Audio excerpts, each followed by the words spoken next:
Hello and welcome back as we start this new section on CSA or Certified Solution Architect concepts. Now, what we're going to do in this section is really tie together a lot of the concepts that we've been talking about and learning throughout this entire course. So this section should be used as a review section, something to really help solidify all of these concepts in your mind before you go and sit for the exam.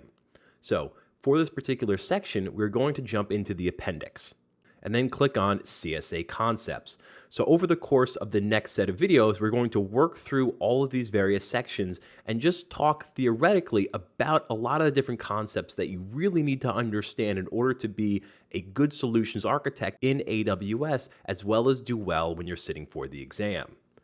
So let's go ahead and start in this particular lesson with how to design cloud services and best practices. So when we're designing cloud services and talking about best practices, the first thing that we always want to remember, and perhaps the most important thing, is that we always want to design for failure and create self-healing application environments. So remember, we want our applications to be highly available, fault-tolerant, elastic, and scalable. These are very important concepts that we always must practice. And whenever we're designing an application, we want to look at each component and say to ourselves, what happens if this component fails? Will it self-heal itself? Do I have to replace it? Do I have to fail over to a standby instance that I have or infrastructure that I have built in a different region? What happens when a component fails, or what happens when the entire application fails? Or even what happens if an entire availability zone or an entire region fails? We always have to be thinking in those terms when designing our applications in AWS. So to that, we always want to design applications with instances in at least 2 availability zones. That is a bare minimum. If you are designing applications with only 1 instance in 1 availability zone, that is not going to provide for high availability and fault tolerance, and it is not following best practice.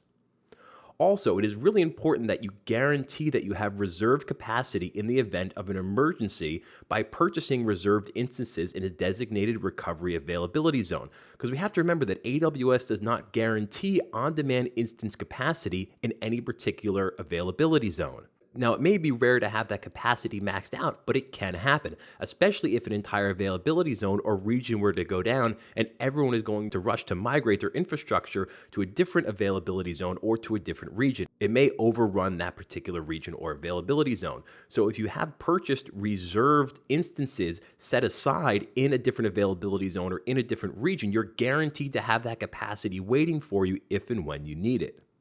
You also want to rigorously test to find single points of failure and apply high availability. So again, design for failure, but then test that. Manually break certain aspects of your application and see what happens when those components break. Also, you want to take advantage of built-in backup services that are already part of AWS services. So you always want to enable RDS multi-AZ and automated backups because they're there for you. They're there for you to use. It makes things so much simpler by just flipping a switch and having automated backups created for you. You also want to utilize elastic IP addresses for failover to standby instances when autoscaling and load balancing are not available. Also, with things like Route 53, you want to implement failover DNS techniques that include latency-based routing or failover DNS routing. Now, we went over failover DNS quite extensively earlier on in this course, and it's something that you always want to take advantage of because you can easily just fail over from a component that fails to a component that's working using failover policies in Route 53. You also want to always have a disaster recovery and backup strategy that specifically utilizes multiple regions. You want to maintain up-to-date AMIs and copy those AMIs to those other regions that you have saved for failover or for disaster recovery. You want to copy EBS snapshots to other regions, and you can use cron jobs to take snapshots of EBS to automate that process. And you want to automate everything in order to easily redeploy resources in the event of a disaster. Also utilizing bootstrapping to quickly bring up new instances with minimal configuration and allowing for the creation of generic AMIs. You always want to decouple application components using services such as SQS. So again, if one component of your application fails, the other components can continue to work independently of the component that failed. You always want to throw away older broken instances. That's the great thing about using AWS is that you can provision and terminate instances at will. So Why spend time trying to fix or repair a broken EC2 instance when you can just throw it out and create a perfectly new, healthy one in a matter of seconds? You also always want to utilize CloudWatch to monitor infrastructure changes in health. Always utilize multi-part upload for S3 uploads for objects over 100 megabytes. And you also always want to cache static content on Amazon CloudFront using EC2 or S3 as origins. Because if you remember, caching content on CloudFront distributions helps reduce costs and the load that will be placed on your application. You also always want to make sure to protect your data in transit by using HTTPS or SSL endpoints. And you always want to protect data at rest using encrypted file systems or EBS S3 encryption options. Well, always connecting to instances inside of the VPC using a bastion host or VPN connection. Again, these are just added levels of security for your data and for your application.